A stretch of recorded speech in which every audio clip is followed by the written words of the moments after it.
umutwe wacu dushishikariye ijambo ry'Imana.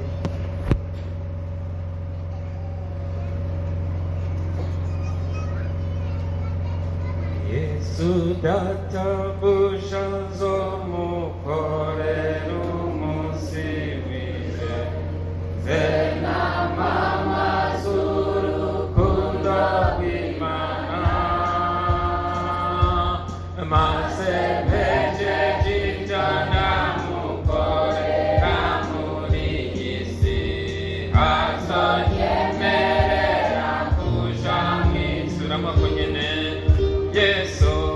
Yesu databuja nzomukorera umunsi w'ije zena mama z'urukundo rw'Imana maze mpejeje ibyo namukorera muri jewe azonyemerera kuja mw'ijuru. Uwo munsi w'iteka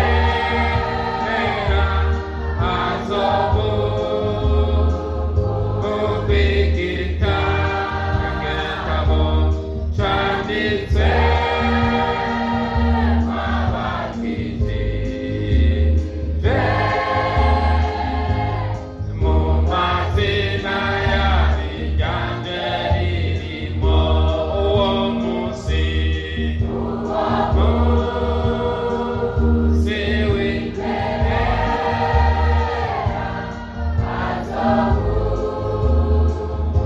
azobubikita canditse abakijije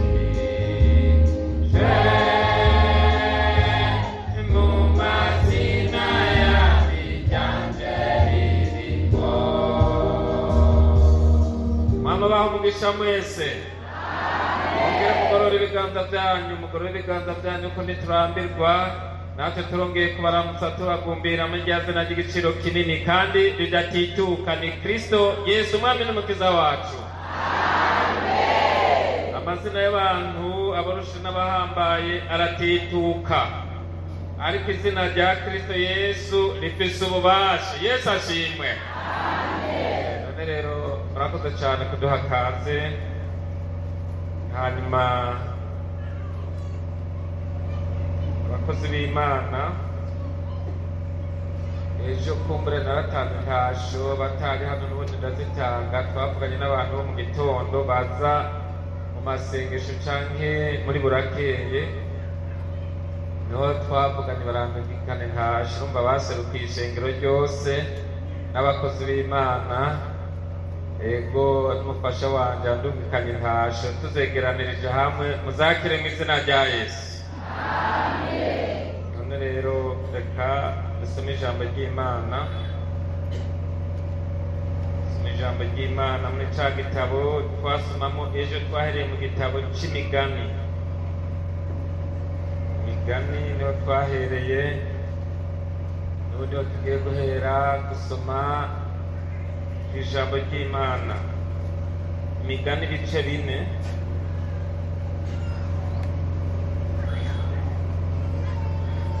Imigani ibice 4, dusome duhereye ku murongo wa 23. Avuga ngo rinda umutima wawe kurusha uko urinda ikindi cyose, kuko ariho ubugingo bududubiriza. Wikure ko akanwa kagoreka n'iminwa ihushagirika uyishire kure yawe. Amaso yawe atumbere imbere n'ibigohe byawe byerekeze imbere yawe. Usene inzira y'ibirenge byawe kandi ingendo zawe zose zitungane. Ntugatambamire iburyo cyangwa ibumoso, ukure ikirenge cyawe mu kibi. Yesu ashimwe. Amajambo bahereye ko mu gusoma ijambo ry'Imana. Twongere ko Luka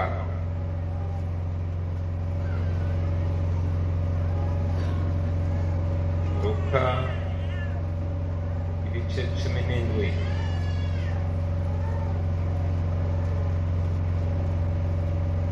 dusome Luka igice 17 turasoma umurongo umwe, dusoma umurongo wa 5. Luka 17 ku murongo wa 5 hejuru havuga ngo ibyo kwizera. 5 kandi za ntumwa zibwira umwami Yesu ziti nutwongere ukwizera. Yesu ashimwe. Amen. Icete candikiwe Abaheburayo.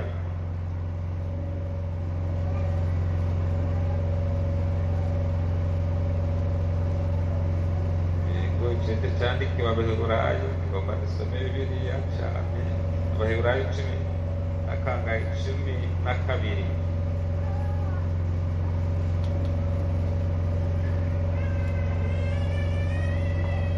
Icete candikiwe Abaheburayo 12, turasoma duhereye ku murongo wa 28. Avuga ngo nico gituma kuko twakira ubwami budashobora kunyiganyizwa dukwiye gukenguruka kugira ngo tubone ingene dukorera Imana tuyihimbaye, tuyubaha, tuyitinya. Kuko Imana yacu ari umuriro umeze gute? Tongora. Abaroma igice ca mbere.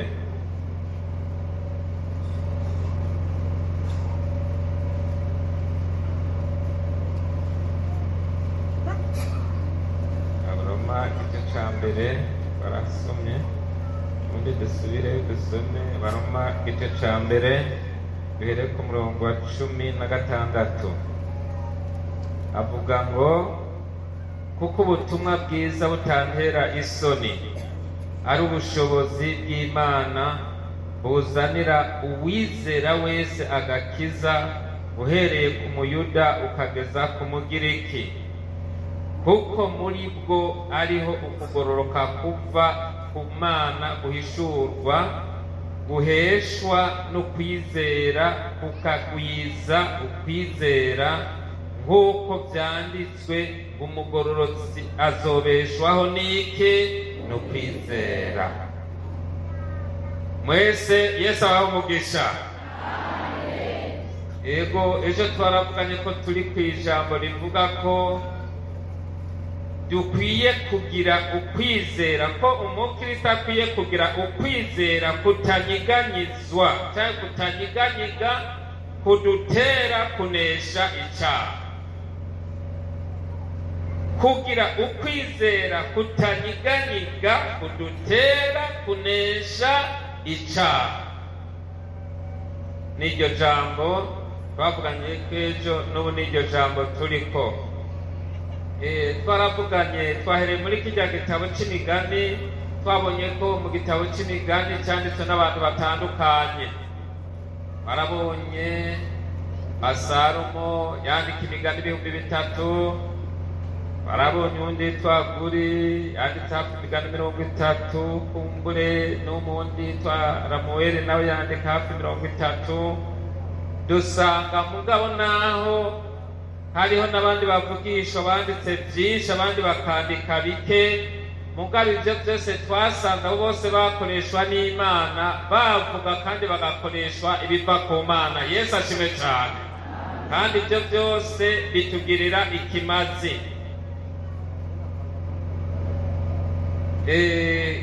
Twarabonye neza ukwizera. Ukwizera ni iki? Twabonye yuko ukwizera ari zo nkomezi z'umukristo. Ukwizera nizo nkomezi zanje, kwizera nizo nkomezi zawe. Yesu abahezagire cyane. Dusanga rero abantu benshi bagenda baragwa kubera ukwizera kwabo kwagabanutse, gasanga basigaranye inkomezi nke. Yesaya nawe yavugishijwe ngo inkomezi ziva kuhoraho. Ukwizera ni ikintu gikomeye cyane, kandi twabonye yuko ukwizera kuronderwa, ntikuza gukorokera ku muntu. Uku kwizera kutanyiganyizwa n'ikintu na kimwe.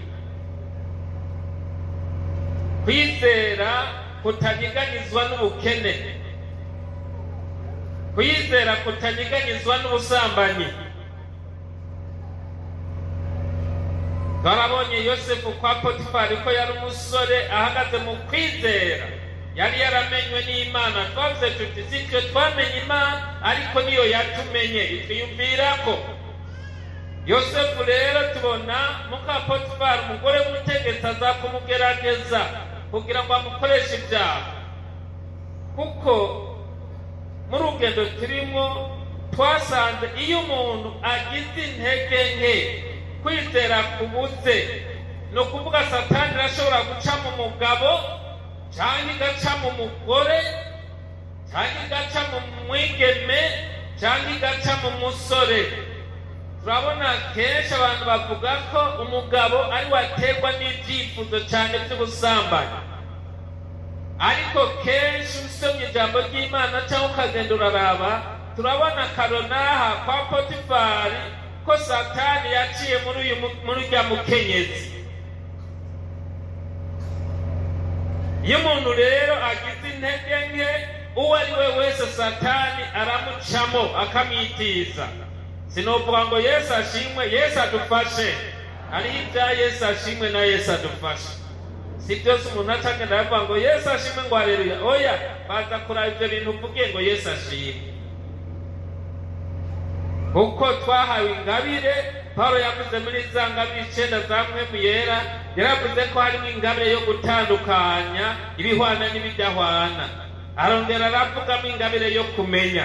Muri ibi tuvuga rero umuntu ategerezwa kumenya na ya ngabire y'ubwenge, akamenya ati iki ni Yesu ashimwe cyangwa iki ni Yesu adufashe.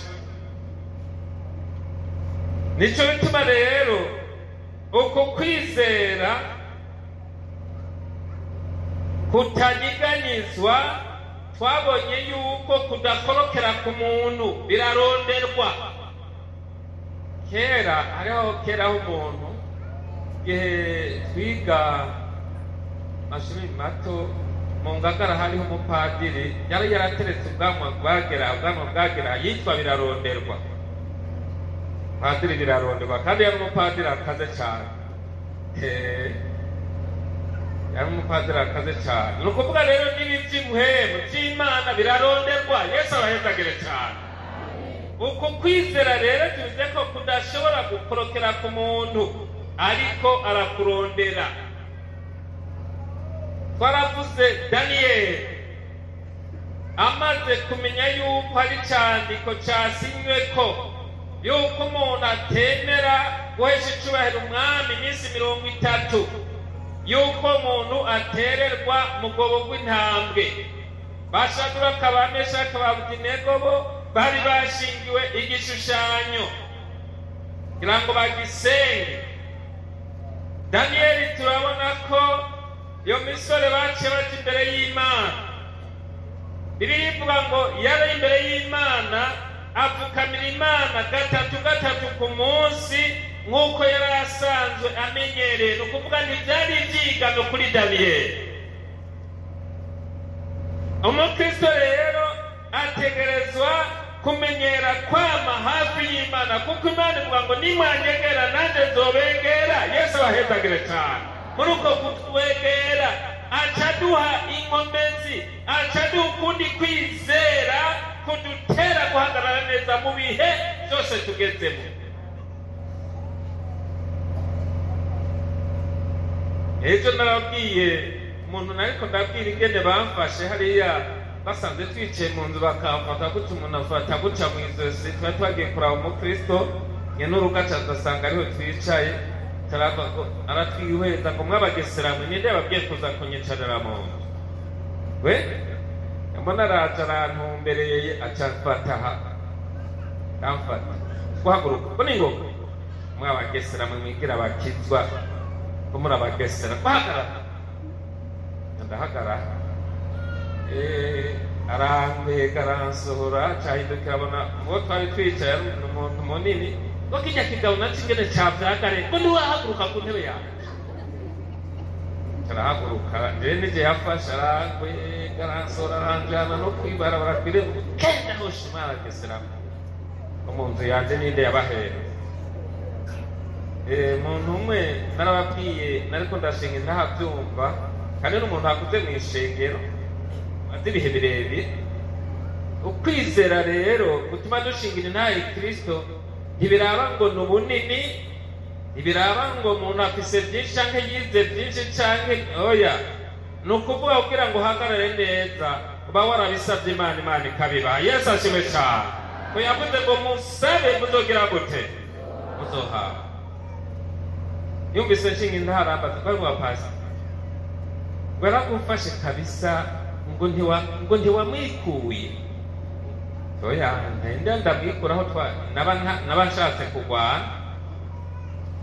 Ntiyankwise kandi niyankubita naremanga akankubita. Waragukwegera gusohora urageze. Ngo jewe amfashe ngo yaba yari jewe ngo nuko yabaye we. Ngo yaba jewe ngo yamfashe ngo amhagurukije ngo narahaguruka ngo nkamubaza urandekura canke ntundekura. Buryo ni ryambere. Ngo ngasubira nkamubaza ngo urandekura canke ntundekura.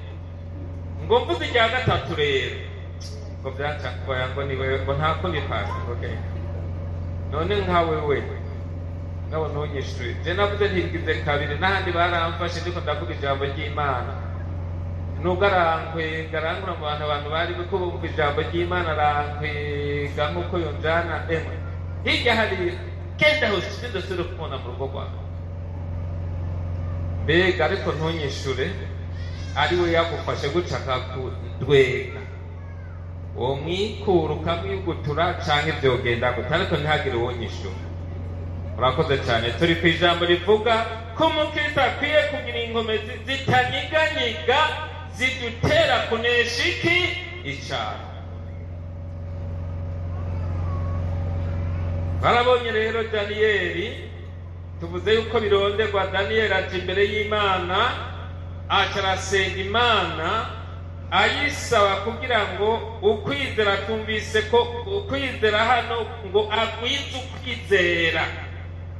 Niko twasomye ijambo hano ry'Imana, twasomye muri cy'Abaroma umurongo wa 17 ku gice cya mbere havuze ngo kuko muri ubwo butumwa ariho ukugororoka kuva ku Mana guhishurwa guheshwa n'ukwizera kukagwiza ukwizera, nk'uko byanditswe ngo umugororotsi azobeshwaho n'ukwizera. Yesu ashimwe cyane. Daniyeli rero naho atari ibyigano byo kujya imbere y'Imana, atongera kujya imbere y'Imana kugira ngo yongere kugwiza ukwizera gushobora kumutera guhagarara neza, akemanga akemera, bakamufata bakamuterura bakamuterera mu ntambwe yaciye apfukama ngo gatatu ku munsi kugira ngo agwize. Haleluya, agwize. Ndakwifurije kugwiza ukwizera muri misi ya nyuma. Yesu arahezagire cyane. Kugwiza iyo ugwijije hano ukigwijije kiragwira. Agwiza ukwizera, agwiza ingomezi kugira ngo igihe baza kumuterura bamuterera hariya yemangira Imana yiwe yizeye byamenyana. Ni ukuvuga rero uku kwizera kuraronderwa mu kwegera Imana, kuko Yesu yabwiye abigishwa biwe igihe bajana na ba Petero gusenga, asiga bamwe ahantu ngo nk'ahoterwa ibuye, abasigaho ati nimusenge mubane maso nanje. Mugabo ngo ayongera aragaruka mu kanya asanga basinziriye, barababyura ati Petero, mbega nimurushe mubana maso nanje n'isaha n'imwe? Wabundi isaha umuntu ari imbere y'Imana ni igiciro. Yesu ashimwe cyane. Aravuga ati nimusenge ntimujye mu mosha mabi, kwari kugira ngo bakire ukwizera, bakire inkomezi zibatera guhagarara neza muri ibyo bihe barimo. Mu bihe tugezemo, mu magaragaza umuntu ashobora gushikamwo ari umukristo, ntashobora kugwana mu mubiri. Narababwiye jigene nari ngiye kugwana mu mubiri, Imana iri kwiranyigisha mwe mu mizanteye, ariko numva Imana iravuze, kandi na Satani naravuze ko Satani yaravuze ngo timbuzu zose usohoka ukoma induru ugenda uri gusa ugenda uriruka uvuga uti ndasaze kuko ndabonye ko usaze. Iryo ryari ijwi rya Shetani. Narumvise ijwi rya Shetani jewe, kandi n'iry'Imana ndaryumva. Mu minsi ikurikira nca ndahamagarwa numva ijwi ryane, numva riramubwira ngo mwarimu Benoit ritaba nisabwe. Umuntu yari nabona ari Kristo, ngo azanye umuzingo munini wanditse imbere n'inyuma. Muzingo munini arawunzanira, ngo ndakuzaniye umuzingo, ngo niwasame ndawugutamike uwurye uwumire, kuko imbere hari ibikomeye, ariko niwawumira ibyo byose ntacyo bizokugira. Yesu ashimwe cyane. Ndawunzaniye ngo ndawihweza, nari mu nzozi mbona n'umuzingo munini wanditswe ko imbere n'inyuma. Ndamubwira ati jewe uwo muzingo unzaniye ntawe noshobora kumira. Nawe acarongera aranyishura, urazi umwana w'umuntu no guharira ni wabo, nawe urabizi. Mvuze nti uwo muzingo ntawe nomira jewe ngo nshobora. Nawe acaranyisha ngo utegerezwa kwasa mumire kugira ngo uzuneshe ibyo muzohure ejo. Umuntu rero akubwiye ngo utegerezwa, abaguhaye itegeko ntabanduka. Avuze ngo utegerezwa, ndabona ndasamye, nta rindi jambo namushubije. Ndabona uwo muzingo arawundongereje mu kanwa, ndasamye arawundongereza mu kanwa, ashikanya mbona ndiko ndawumira, uhereye mu kanwa nca ndikangura ndawumiza. Nca ndiyumvira, nca ndibuka ijambo riri mu Ezekiyeli, nca ndavaho narindi, nca ndapfukama, nca ndasenga Imana. Kandi Imana hajya itubonera ibiri imbere. Icyo gihe narabonye ibintu, nagenda abona ibintu by'Imana yambwiye, iyo ntaba narariye umuzingo w'Imana ngo nongere mu ntege nke zanje. Reka twebwe twegera Imana mu ntege nke, ariko ngo ngo aradusengera akatumira iminitovuba. Yesu ashimwe cyane. Niwe atugwanira, niwe adushoboza. Pawulo yavuze ngo nshoboza byose n'umpa ingomezi. Ndabona rero ngenda ndaca mu bihe bitandukanye, wamenga sinobirengana, Imana irabindenganyamo. Ni ukuvuga rero kugira ngo umuntu aronke uku kwizera, ntibiza ngo bikorokere kuri we, ariko biraronderwa. Kandi ababaye abahizi nk'uko nawe babwiye barabirondeye. Bibiliya ivuga ngo barabisesa. Haleluya! Barasesa, bagasesa. Umukristo ateza gusesa, agasesa Bibiliya, akinjira mu Mana, agasoma ijambo ry'Imana, akegera Imana. Bibiliya ngo ababaye abahizi barabisesa, bakabisuzuma, kandi ntibabyanjanjwako. Ndabifurije gusesa mu ijambo ry'Imana. Yesu abahezagire cyane. Barabisesa, bakegera Imana.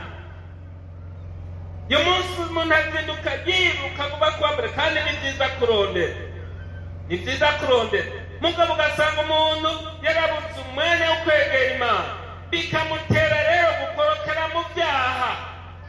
Bimwe abantu bita ngo ni bito bito, na binini binini bigahava biza. Hari ibyaha abantu bita bito bito, mugabo bishyize mu cyuma cy'Imana bikatutumba, bikaba amahanga. Jambo ry'Imana rivuga ngo mudufatire twatubwebwe duto duto twonona imirima. Hari utuntu abantu bita duto duto, mugabo twonona iby'impwemu. Gasanga umuntu yarazimye, sigaye ameze nk'abandi, sigaye avuga nk'abandi, sigaye yifuza ibyaha nk'abandi. Kubera iki? Hari utuntu twaje dufata duto duto, turatutumba, hanyuma n'ibindi biraza biba amahanga, uwo muntu aca arazima. Nico gituma ubona uvuga uko, nico gituma ubona no mu rugo umeze uko, nico gituma ubona mudahuza no mu rugo.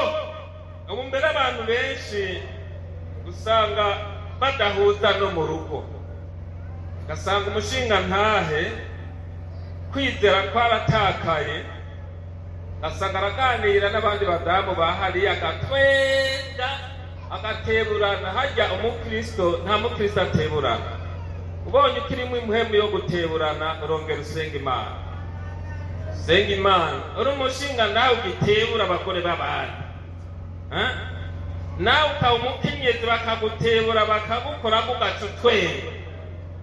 Tumenya ko watewe, waratewe. Haba uri umusore ugenda urakabakaba abakobwa b'abantu, nawe uri umwige mugaca utwenga. Cewe ongera usenga Imana, waratewe. Asanga umugabo aratwenga n'abandi bakenyezi, umugabo ashitse muhira iryinyo rigaca rinyegera nyegera. Urugo mu kuvuga ugasanga nta buntu, mbega ibi babigize gute? N'igihe azana n'ibyo kurya agaca atangura kubica imitamu ifurusheti. Aha, ibi bintu babiteka ukuwe ubiteka gute? Ibintu mbega babigize gute? Wabigize gute? Iryinyo rikanyegera, mugabo ashitse hanze ku bandi rikagoboroka. Ni ukuvuga rero kubera yaragabanukiwe n'ukwizera, Satani yararonse umwanya yinjiranamo. Nicyo gituma rero ukwizera nizo nkomezi z'umukristo. Kandi ikindi, ukwizera kumeze nk'iki? Kwizera kumeze nk'imodoka, naho yoba ijya nzu yayo yarashaje mugabo ikaba ifise moteri ikomeye, bayishizeho ku mudugo naho umenga irashaje kubera ifise moteri ikomeye. Aho kariyeri iraduga ikarenga ikashika n'i Bugarama kubera iki? Ifise moteri ikomeye. Ukwizera rero kuri mu mukristo kutanyiganyiga kumeze nk'imodoka, naho inyuma womenga yarahetse, naho umukristo womenga inyuma nakahetse, nk'uko ngo Sara na Aburahamu womenga kara kahetse, ariko barabyaye Isaka. Yesu ashimwe cyane. Bibiliya ivuga ngo barakahetse, ariko ngo bahagarara ku ijambo ryo kwizera Imana yababwiye, mwizere Aburahamu wewe nyende mu kanwa kawe. Haleluya, haleluya. Niyo hazova uzokomoka ku n'amahanga. Barabyizera bo naho barakahetse. Amen, amen, haleluya. Bo naho barakahetse, ariko amahanga yose ni sogokuruza wacu. Haleluya, haleluya. Ukwizera rero nawe wabona umuntu inyuma umenga nakahetse, ariko ahagaze mu Mana, ashinzwe muri Kristo, ashinzwe muri Kristo. Ni ukuvuga uwo muntu naho hanze ibibazo usanga yabirenganye yabirengeye. Kubera iki? Umenga nakahetse inyuma, ariko muri w'imbere afise imoteri y'uwo mutima, ariko kwizera gukomeye. Ni ukuvuga rero uwo muntu afise ukwizera gukomeye kutanyiganyiga, ameze nk'iyo modoka nawe umenga inyuma irashaje, ariko ifise imoteri ikomeye, imisozi iraduga. Ariko umukristo yatakaje ukwizera. Hari umukristo usanga yaratakaje ukwizera, mugabo urari igihagararo, ntabwo ingana ndetse ntabwo ingana ahagarara cyangwa biririmba cyangwa mbese ibikorwa mu rusengero, mugabo yaragabanukije ukwizera kwiwe, ameze nk'imodoka abantu babona umenga ni nshasha, ariko ikaba ifise moteri idakora neza. Iyo bayisize ngaha kwa kariyeri ngaha, nawe umenga ni nshasha, ariko imoteri idakomeye. Arindiza za vitesi gacitangura gufumba umwotsi, gacitangura gukoma induru, vitesi yindi zamanura wapi kubera iki? Isa neza, ariko imoteri yayo ntikomeye, ntishobora kudugaho. Iyo modoka niyo gutwara hamukiyaya iraha amakorosi irayakata, ariko aho ku muduga. Umukristo rero adakomeye mu buryo bw'impwemu, ukwizera kwagabanukiwe, ibikorwa arashobora kubikora akabikora mugabo hinge hasi ikintu kigeragezwa kuri we. Yesu yavuze ngo uwo muntu azira iryo jambo bica bimutsitaza. Kubera iki? Ukwizera kwaratakaye. ndabifurije kugwiza ukwizera mu izina rya Yesu. Ego nico gituma rero uku kwizera kuduha ubwa mbere kwirinda icyaha. Umuntu ahagaze mu kwizera, Satani aza kumugerageza ku kinyoma, naho iyo bariko aracuruza ngo vugaya ngo reka ngo utavuze ngo urabona ni mu bihe bigoye ngo ntuzokunguka. Wumva umukristo ahagaze mu kwizera avuga ati n'izina rya Yesu koma shetani nakumvise umwansi wanje, ibyo mvise byose birambunze. Ko ijambo ry'Imana rivuga ngo tubungwe n'ibyo dufise. Iyo shetani aje agacana umuntu akaza kumugerageza, nabonye umuntu umwe yari umuntu kandi yari afise ibikorwa mu ishengero, araho twari ahantu hamwe rero twari ku misiyoni, araheze iminsi amarira acagenda kuramutsa umudamu bagenda umuntu ahagaze muri uku kwizera nta kintu kiza kumunyiganza bayitonye intege yamuntu w'Imana umuntu akorera Imana acaragenda aramuramutsa amana nanjye nari mpagaze ngo amahoro aca rero mu kumuramutsa wa muntu wa mushinga ntahe kuri Imana akamuramutsa amusyonda ngo haleluya ngo amahoro neza madamu amuramutsa ya mudamu ndabona ngo mwizina rya Yesu koma shetani katika jina la Yesu ngo yangu ngo nagukemea shetani kwa jina la Yesu. Nane ndaratisha murahuye impagaze nkagenze ndakweme rya mudamu ndamwemeye yagerageza kwisigura mugabo nanje ncanigira inyuma hari abantu bariko baramanuka ntibabone ko twoba twari kumwe, hari umuntu muba kumaka kumara amazi kandi hari umuntu akorera Imana. Reka shetani nababwiye je reka satani ntarabaye amazina ngo niyacadutiye kiri muri twe aragerageza kwisigura ngo tena nakukemea shetani kwa jina la Yesu usiongeza hata siku moja. Ndabona uwo muntu kweli uwo mudamu naramwemeye rwose, ni ukuvuga yari afise ukwizera kudahobahoba kutaniganga. Iyo abundi yacaguma atwenga ngo shetani ati ndabaronse imbere y'Imana agatanga, kuko ijambo ry'Imana rivuga ngo Satani n'umurezi wacu. Ndavuga ngo wabonye iwawe undi kuvuga ngo aragukorera none ntubonye ko maze ngo reka ujyane uwanje, kuko shetani aturaba ku kigohe amuntu rero agacagenda arakaheza kaneganega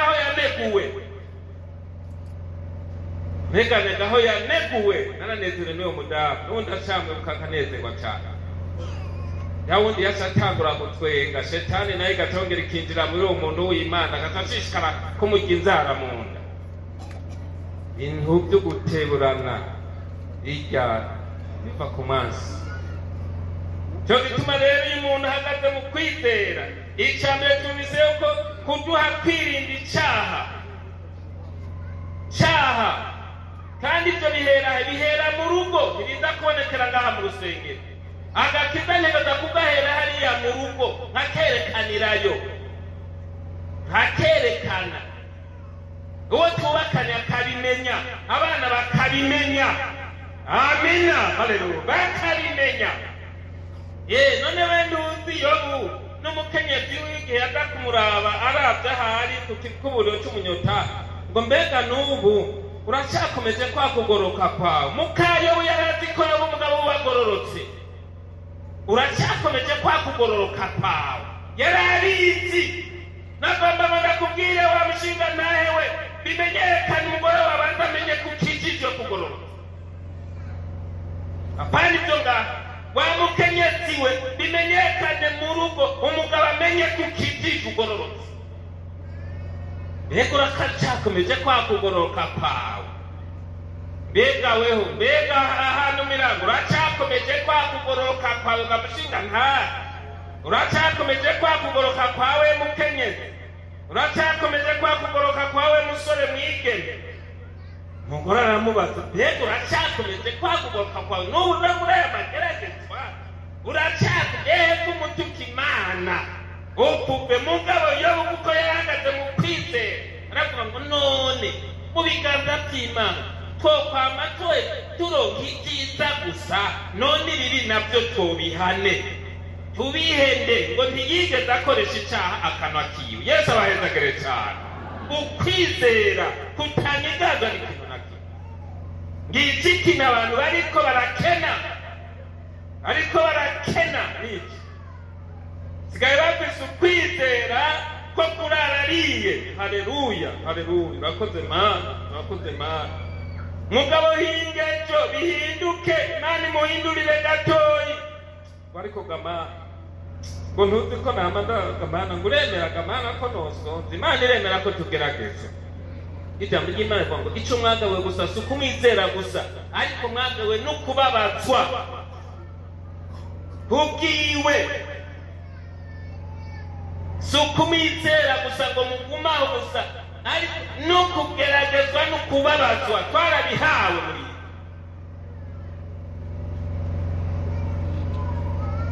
ikigira kabiri kuduha gushingira intahe Kristo.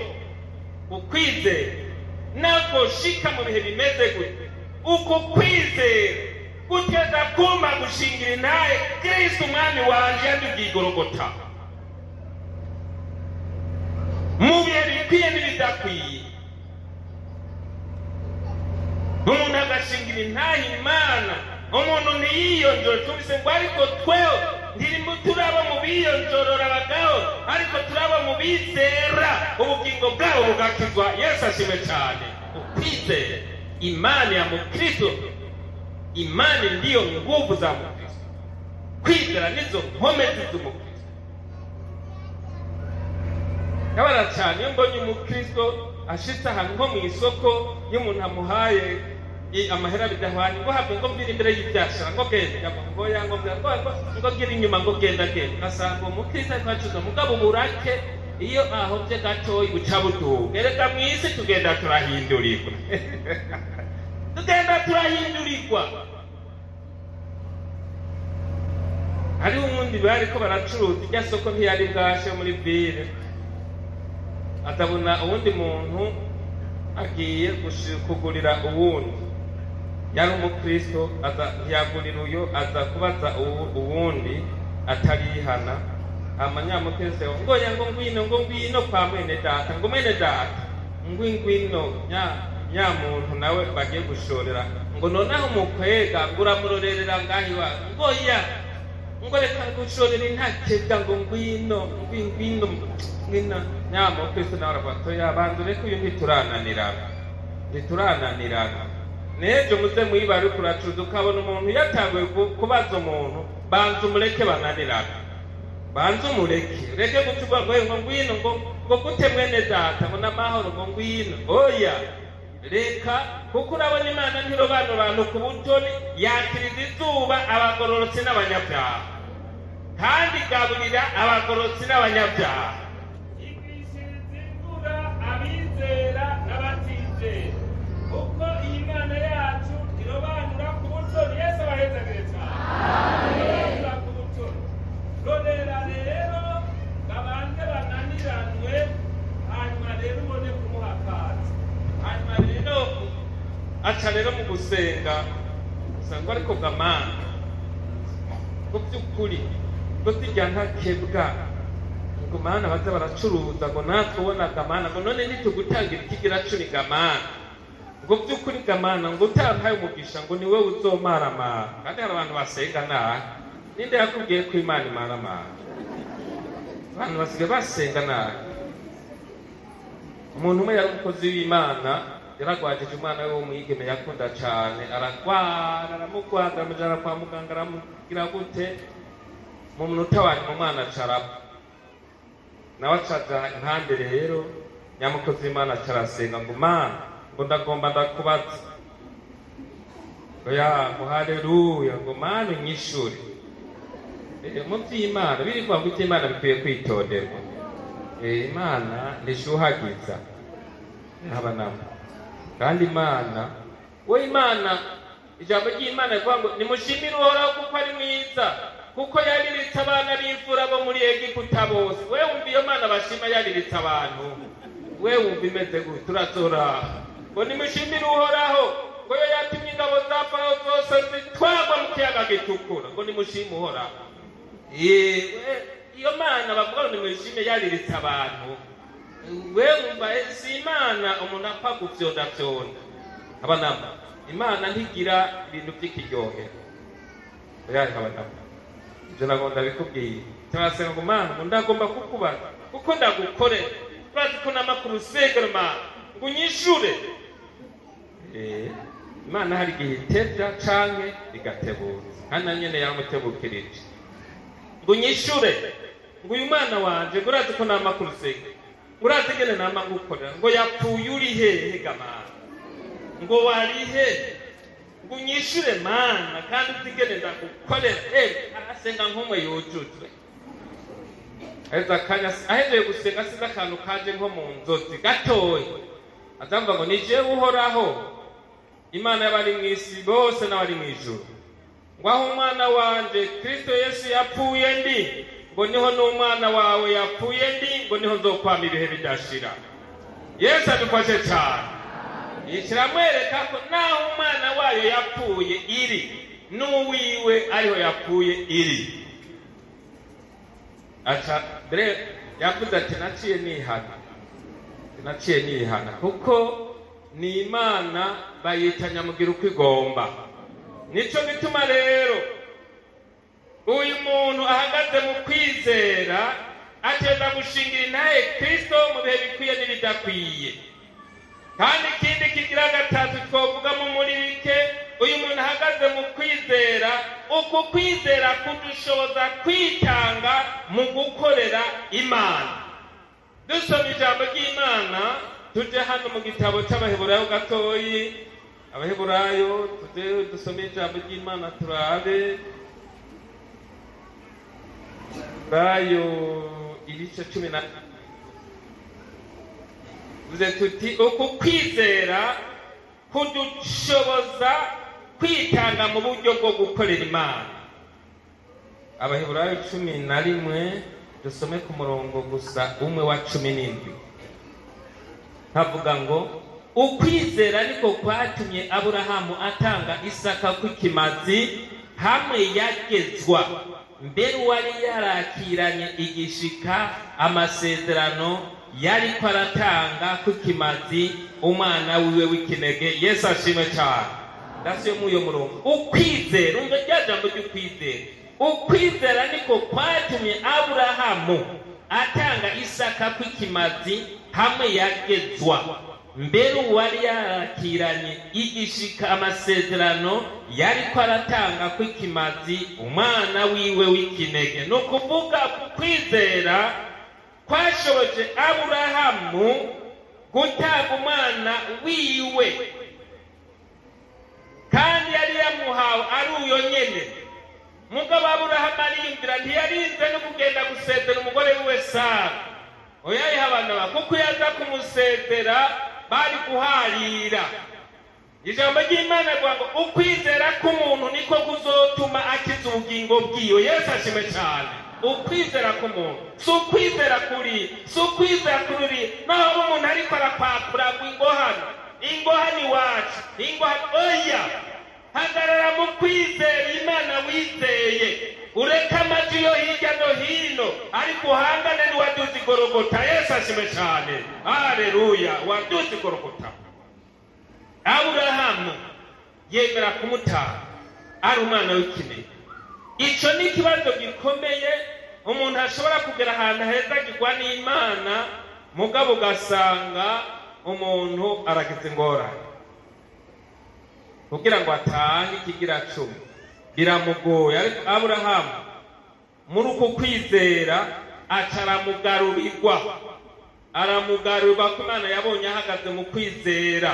Nitwahagarara mu kwizera Imana izodukorera n'ibyo tutaziga. Yesu abaho umugisha. Zodukorera n'ibyo tutaziga, cyangwa izodukorera n'ubugingo yadusezeraniye bwo kuzoja mu ijuru. Ibisigaye duhabwa n'ivyigendera twongera. Dusabwa rero muri uku kwizera ko dushobozwa kwitanga mu gukorera Imana, ntagire umukristo yori indyarya cyangwa ngo abe igisuma ari mu ishengero ry'Imana.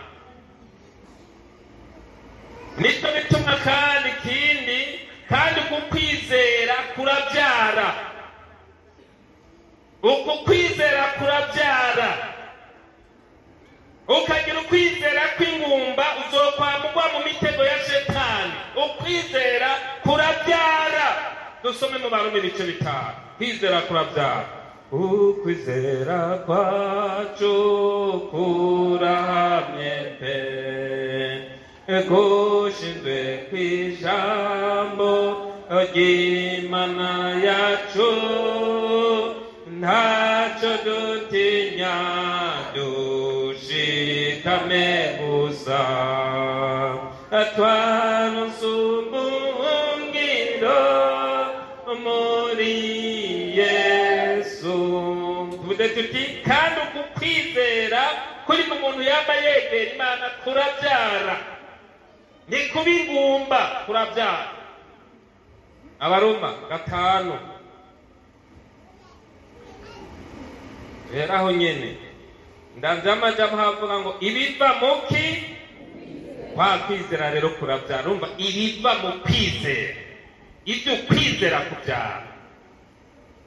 None rero ko twatsindanishijwe no kwizera, dufise amahoro ku Mana kubw'Umwami wacu Yesu Kristo. Yadushikanishije ukwizera muri ubu buntu duhagazemo, kandi tunezerezwa no kwizigira kuzobona ubwiza bw'Imana. Kandi si ibyo byonyene, ariko kandi tunezererwe n'amarushwa yacu, kuko tuzi yuko amarushwa atera ukwihangana, kandi ukwihangana kugatera kudatsindwa no kugeragezwa. Kudatsindwa no kugeragezwa kugatera kwizigira ibitaraba. Uko kwizigira ntigutetereza, kuko urukundo rw'Imana rwasutswe hose mu mitima yacu na mpwemu yera twahawe. Yesu ashimwe cyane. Ngibyo ibintu biva mu kwizera, ibyo kwizera kubyara. Kwizera kurabyara. Urabe rero ko kwizera kwawe kwabyaye utari ingumba, kuko umuntu yari ingumba kije cyose kiramuhitana, ibyifuzo biraza bikamuhitana, ikinyoma kiraza kikamuhitana, guca imanza z'abandi mu mitima biraza bikamuhitana. Guca imanza, hari abantu bihaye guca imanza,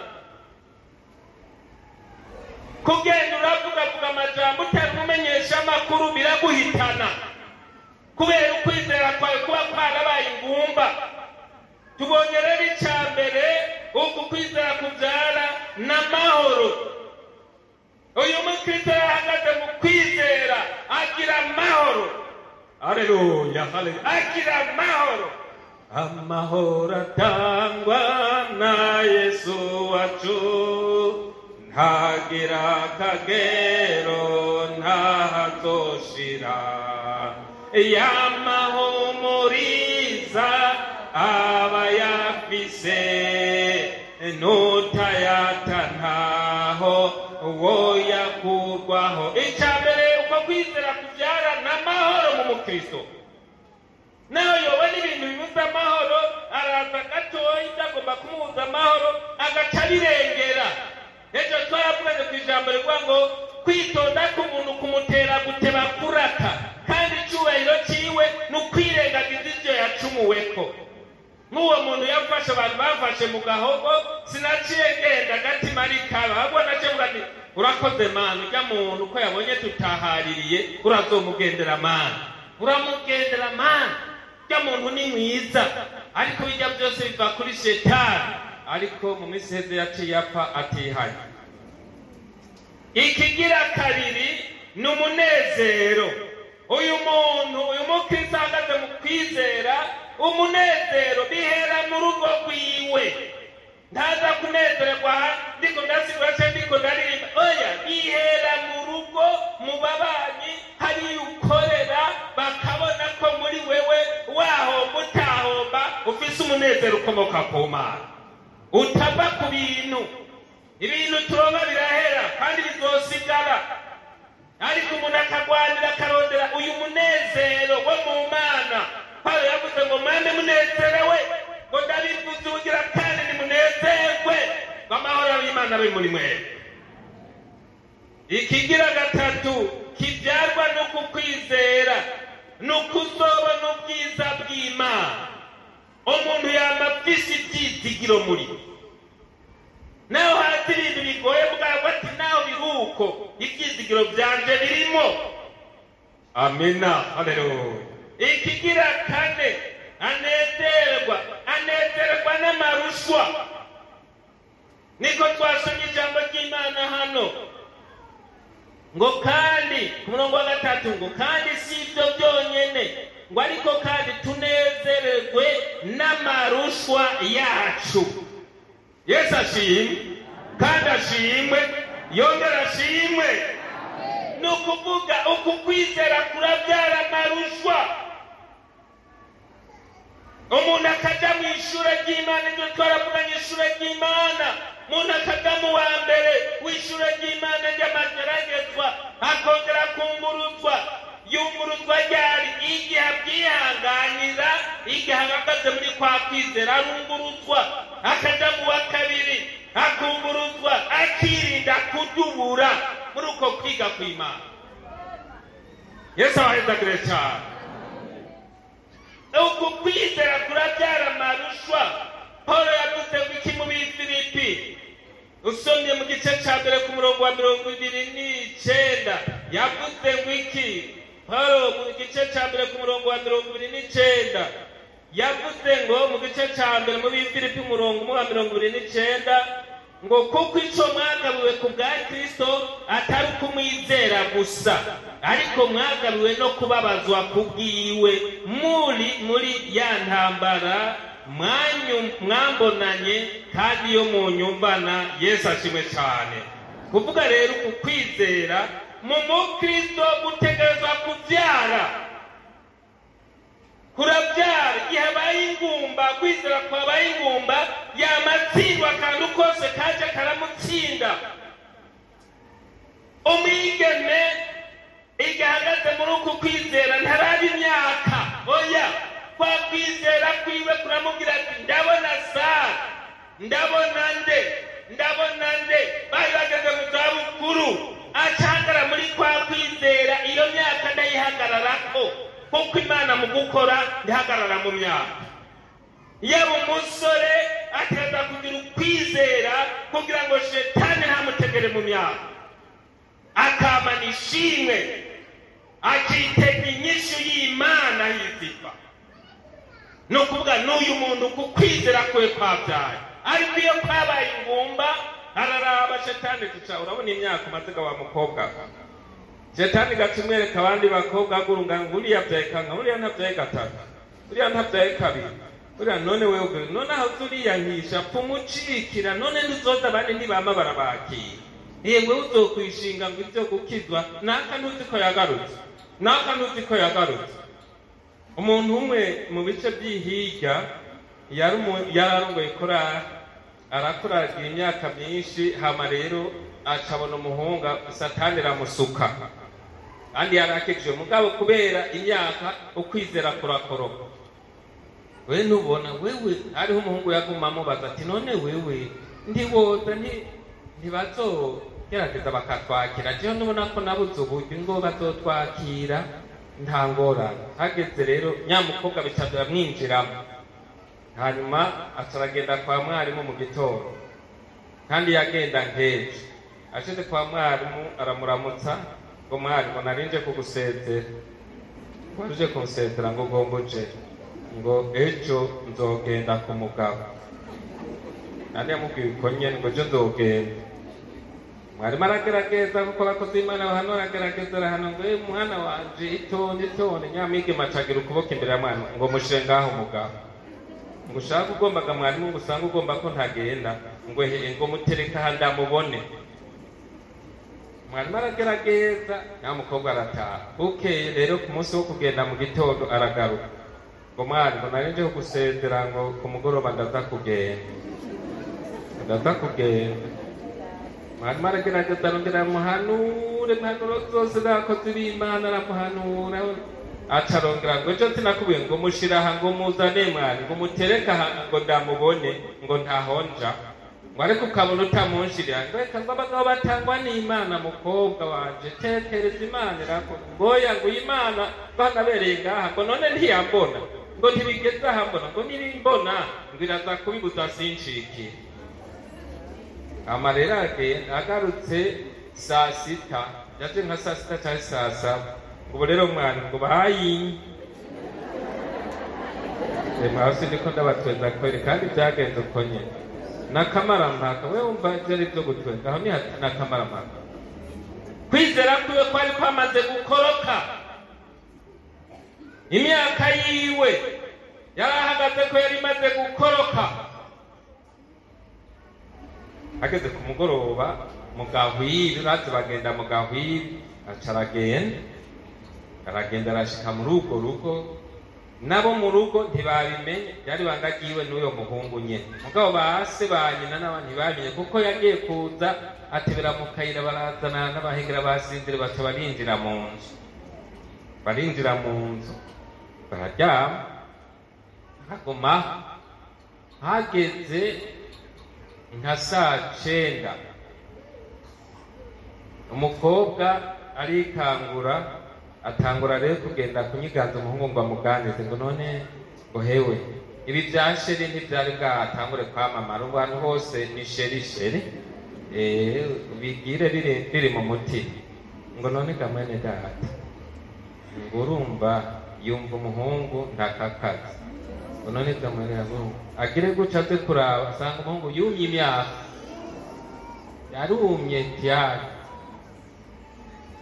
aca komindura shirushi ku muntu komindura abo mu rugo baravyuka ngo yapfuye baca baramufata ndi kwanza we waje ngaha gute waje gute ngaha waje gurumba oya waje gute baca baramushirako amakamba wa mukoba baramuboha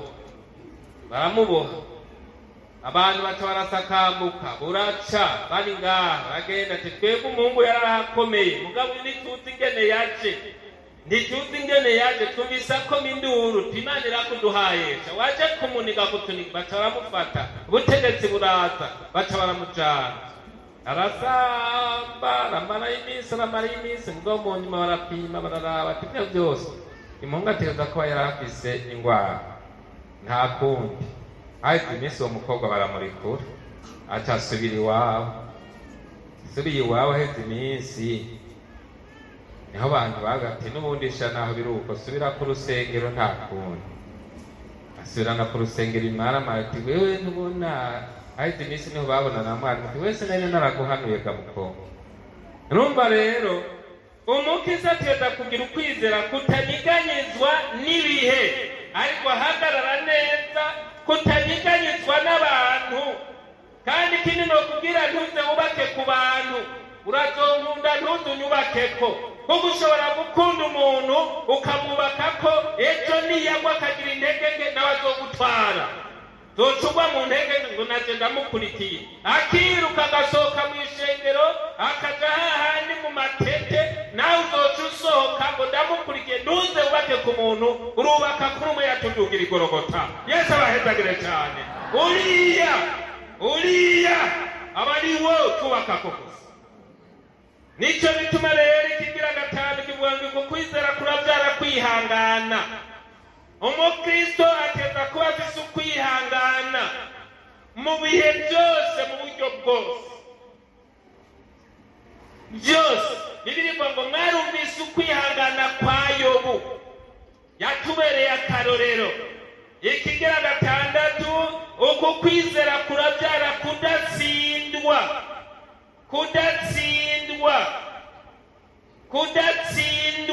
n'ibibazo cyangwa n'ibigeragezo. Umuntu bikaza ntituzobora kugeragezwa ariko tugahagarara mu kwizera kuko kwizera kurabyara. Igihe kutabyaye uzokwamugwa hasi akanya ku kana. Nicyo bituma rero mu rugendo turimo ruja mu ijuru kugira ngo tuze dushikire ubugingo budashira. Yesu yavuze ngo ukwizera k'umuntu niko kuzotuma akiza ubugingo bwiwe. Ikigirindwi uku kwizera kudutera kwizigira ibitaraba. No kuvuga kwizera kurabyara ukwizigira, tukaba mu kwizigira nk'amani ibyizigiro.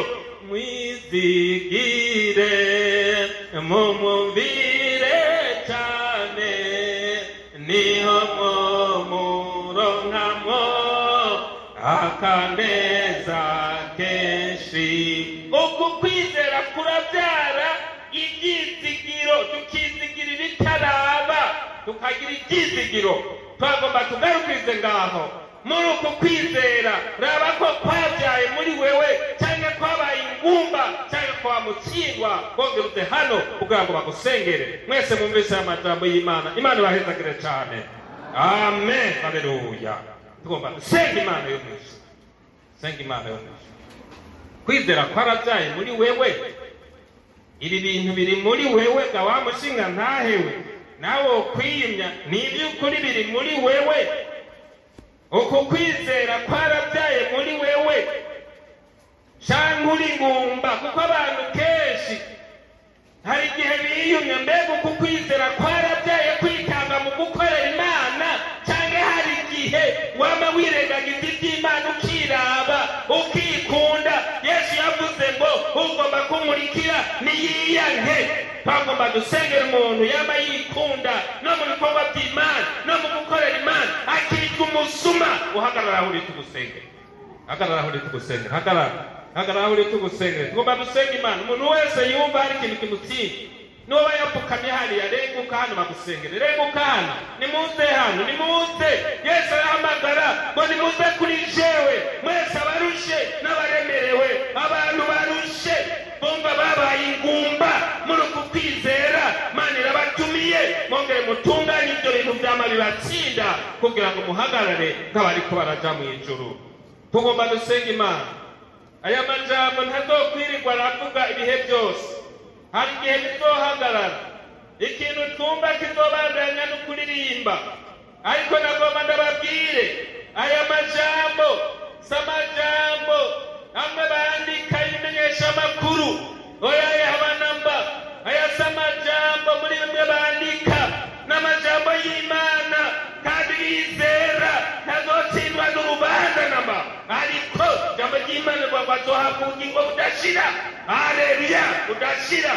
Misi abantu baramenyereye amajambo y'Imana kamenga n'ibisanzwe. Nagomba ndagutangarize ko iri jambo ry'Imana atari risanzwe, ni ijambo riri mu bushobozi bw'Imana, ryaravugutiwe ibihetangabo kenshi. Uryizera ntazotsindwa n'urubanza namba, ariko azokwamana n'Imana ibihe bidashira. Twagomba ngo waturira Imana ibyo byose byatumye uri ingumba byama bigutsinda. Tugomba dusenga Imana yo mu ijuru. Jambo ry'Imana rivuga ko dukwiye kugira ukwizera kutanyeganyega, guhagarara neza muri iyi minsi ya nyuma. Turahekaze n'ubundi mubwiriza ashike hano, abasengere. Ibyo bintu biguma bigutsinda, nuko kwizera kwawe kwabaye ingumba. Ubu rero bakwiye gufata imyanya kati imbere y'Imana kugira ngo wongere kwizera. Amen. Mana data wa twese ubwagiye mwinshi, turagukengurukiye Mana. Uyu mugoroba mwiza uragahezagirwa Mana, kongera kwivuga ukuri ngo wibutse abantu bawe ko umuntu wese akwiye kongera gusuzuma agahagarara neza mu kwizera. Kwizera y'intsinzi ngo gutera kwihangana, kuko mu kwizera byose bishokera. Turagushimiye none abantu bitiriwe izina ryawe, bumvise ijambo ryawe, baratsinzwe, baraje imbere yawe. None rero Mwami Yesu agiriye imbabazi, umwe wese urazi ibyamutsinze, urazi ibyamunyaze ukwizera, ibyatumye ukwizera kure guhera. Kuno mugoroba amashinywe yo kongera kuza kuri wewe ngo wongere ukwizera, wongere wagwize mu kwizera, twazanye mu kwizera kuva kwagwira muri Burahamu ngo bongere kunana, kwizera kurema, kwizera guhindura ibihe. Abantu bari ngo bongere bakubone, kuko naho ibihe bigenda bisubiriranya, ngo naho amarushwa barimo mu kwiga ngo ibihe nabyo bita amarushwa, akamenya ngo ejo ni heza, ejo hazoba ibihe byiza by'abana b'Imana, ko naho mu isi hari amarushwa, ngo ariko haramara Yesu. Tubagomba rero mwami Yesu, uyu mugoroba ongera wigaragaze, gendera abantu bawe, mwese mwe gufata ingingo.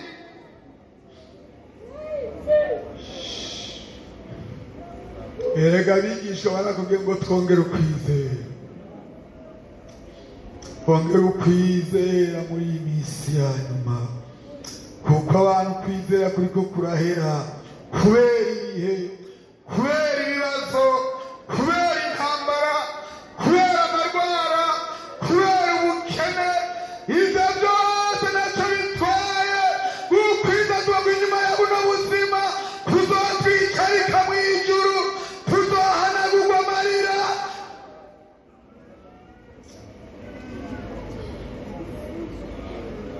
Koze none rero hari abantu bawe ko baje imbere yawe barizeye, baremeye ko batsinzwe, amaraso y'umwagazi w'intama w'Imana kuri igicumuro c'abari mw'isi, ayo niyo yatitanzwe ku musaraba, abitewe na mpwemu ahoraho, kugira ngo bari mw'isi haboneke umuhagiro. Mana yatakaza ngo uwo muhagiro w'ivyaha, kuno mugoroba ivyamaze abantu kwizera sindi n'ivyaha abantu batokeyemwo, ivyo bagendemwo mu butamenya, ubaharire maze ubahumure amaso, ubasubize ivyizigiro, kugira ngo mwami w'abantu bawe nawe ugerere muri bo, ugendera muri bo. Urakoze kubahariye, urakoze kubesheje, urakoze kubongera ukwizera. Twisabye gutyo mu izina ry'Yesu twisabye, amen. Mukiraho nyene, murorereraho nyene, dusaba abantu bari mu rusengero arwaye ahagarara. Mwe mukiraho nyene, niba urwaye uraha ubibwira Imana, ariko mu rusengero umuntu arwaye, mugabo twasengeye ejo arwaye yizere, amen. ahagarare. Umuntu tutasengeye wizere, kuko Imana niyo kwizigirwa, niyo kwizerwa. N'igihe Yesu yagomba akize wa muntu yavuze ngo ndizeye mfashe ukutizera kwanje. Wizere, kuko ni Imana twama tubona ikora bigakoreka.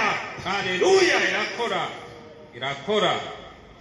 Mana data wa twese uri mw'ijuru, amen. Turagushimiye, urakoze Mana, urakoze. Aba bantu nabo bahagaze mu kwizera, uramaze guharira Mana abantu bawe, kandi uhere kuva kera niko wari uri, waraharira ibyaha, ukeza abantu bakezwa mu ntegeke zabo, ukongera ugakiza n'indwara.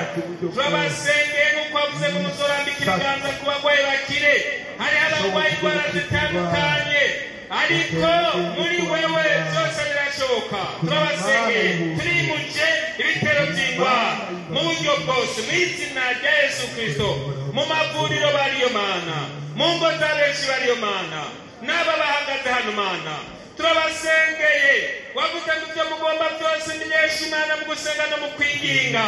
Turabakwingingiye mu izina rya Yesu Kristo, wongera ubakoreko, mu mavuriro bakoreko, bushobozi bworoshye,